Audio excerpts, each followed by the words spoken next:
Hey guys, Skylar here, back again with a baking video finally. I will point out the elephant in the room right now.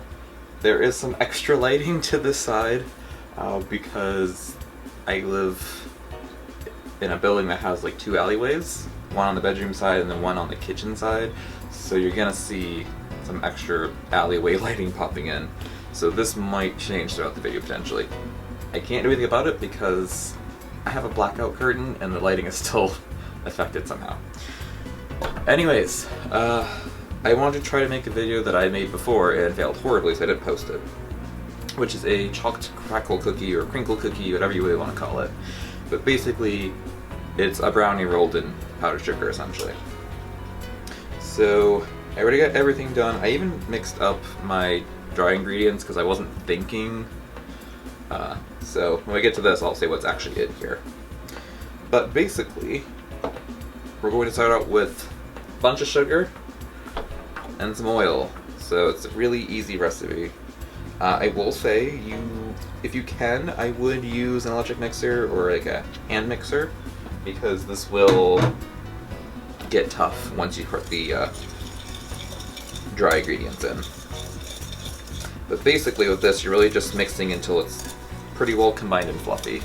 So we're gonna skip ahead to after this is done.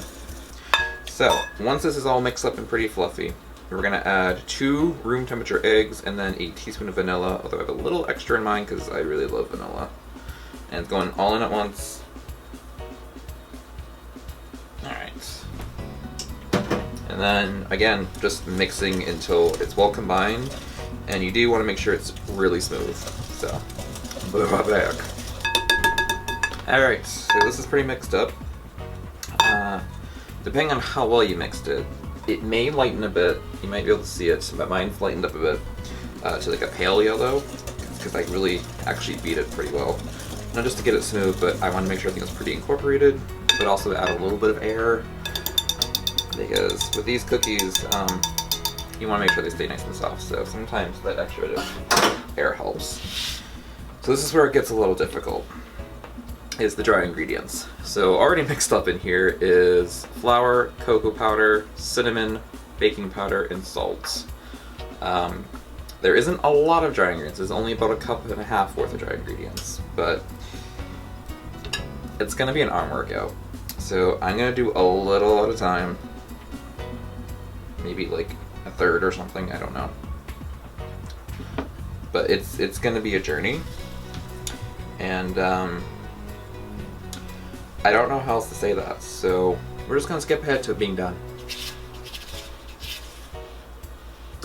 Alright guys, so this is for the most part pretty mixed together. I stopped a little bit short where there's still a little bit of dry, because A, you don't want to overmix it, and B, we're adding in some mini chocolate chips because I want a little bit of extra chocolate factor in here. This is totally optional and pure preference. You want to use mini chocolate chips, regular size chocolate chips, chunks, none at all, your choice. I just want to put them in when this is almost mixed, because then I don't overmix it, because I'm going to finish the mixing with the chips. So they'll be mixed in, all the dry will be mixed in at the same time. Way smarter, because you don't want to overwork this dough. It's super easy, trust me. Anyways, this does need to chill for at least 2 hours. I think they were trust me, I say even an hour. I do too, just want to make sure. So we're just gonna elastic wrap this boy up, and honestly just stick it in the fridge.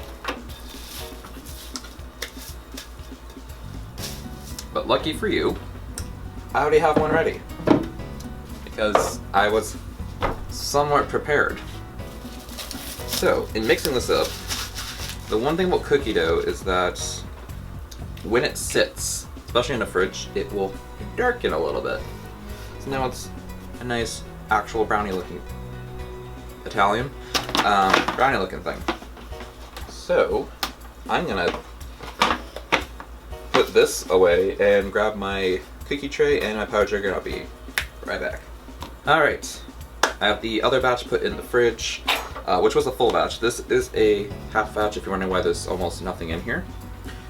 It's about 2 dozen cookies at a full batch, so it should in theory get probably 10 to 12 out of this, depending on how big you make them.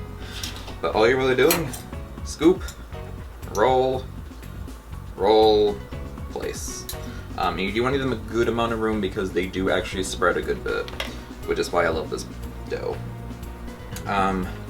So I'm really bad at making consistent sizes. I did try using a cookie scoop with this, but it's just so thick that it broke my scoop.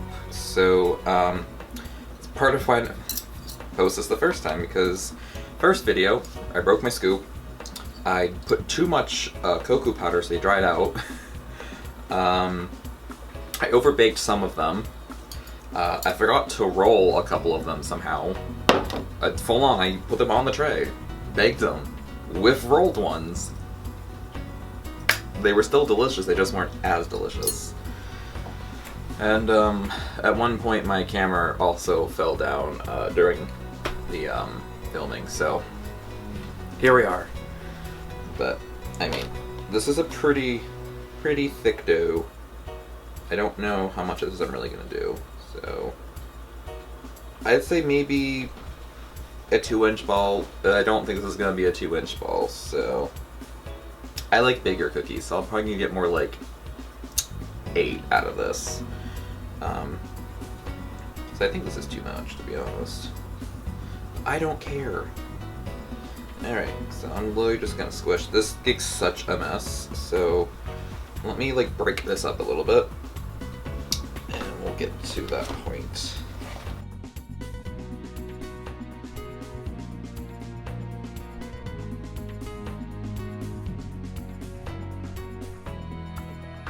Hi, hello. It's a good chance I jump cut all the way to this point because I am lazy like that. So I ended up with only 10 cookies, which is about what I thought. And I made these kind of small, so had I made these the size I really want to make them, which is like big, I probably got about 6, which isn't world ending because you really want to taste them. But I mean, I can't make another cookie. There's nothing left. So if you were to combine these, you'd probably get about 6. Like, take these and just plop them into here, probably 6. So it means a full batch is more like 12 big cookies, but these will expand a pretty good bit. So I'm gonna pop in the oven for 8 to 10 minutes at 350, and I'll show them when I'm done. Alright guys, I am back. So the cookies are done. They actually puffed upwards instead of outwards, so I had to squish them down a bit when I took them out of the oven. I have no clue why they went up instead of out, but they did. They are, and because they went up, they didn't spread outwards very much, unfortunately. But, I mean, they're still nice and gooey on the inside. Like, I love it. So let's see if these taste good.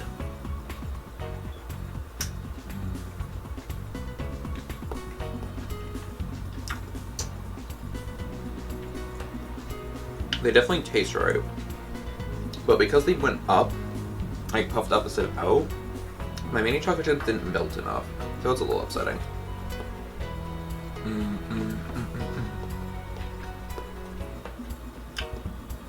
But these are still absolutely delicious, so I will say, if you want to make them, go for it. I was going to hold them up and show them, but that didn't work.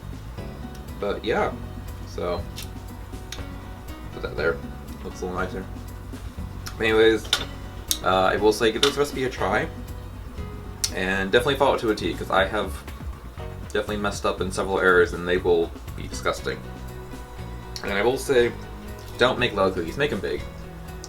So, recipe says it makes 20 to 22, I think it says. But cut that down by like half and just do bigger cookies. Anyways, see ya.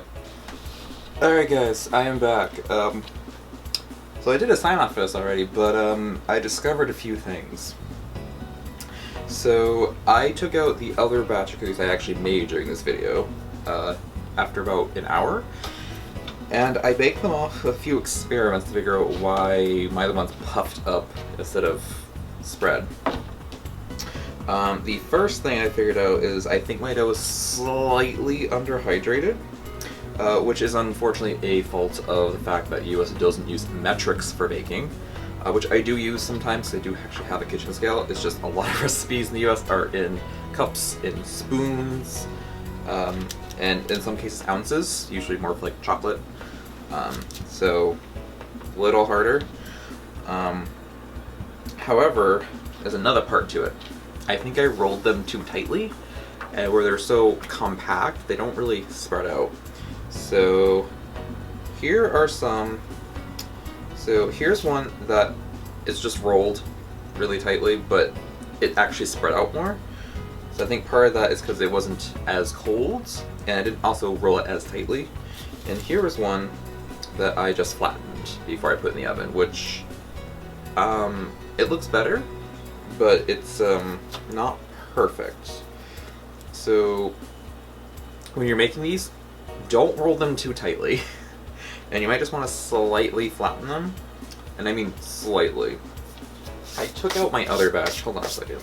Because I got 2 trays. I got 9 here, and I got 7 in the other, so I got like 16 cookies by making them bigger. I have a full batch. Alright, so here are these ones. So these I didn't really roll them, I just slightly flattened them. So I rolled them very lightly and then slightly flattened them, and they look like cookies. You know, look how they're supposed to look. So when you're making these, don't roll them too tightly. Flatten them slightly. And I will say that if you feel like putting the effort in converting these into grams, do it. I am not that good at that kind of math. Conversion math is not good for me. But I will say, when I originally made this recipe, it was very humid, I guess. So that is going to add moisture to the air, which in turn is going to add moisture to your dry ingredients. So that could also be why. And the first time I made them, I also didn't really roll them much, if at all. So I think that's the other reason they turned out so well. Because I literally just spoon, plopped them. The only rolling I did was in the sugar, so that could also be why. But I just figured I should show you guys because it does make a difference. But anyways, I'll let you guys go for real this time. Bye.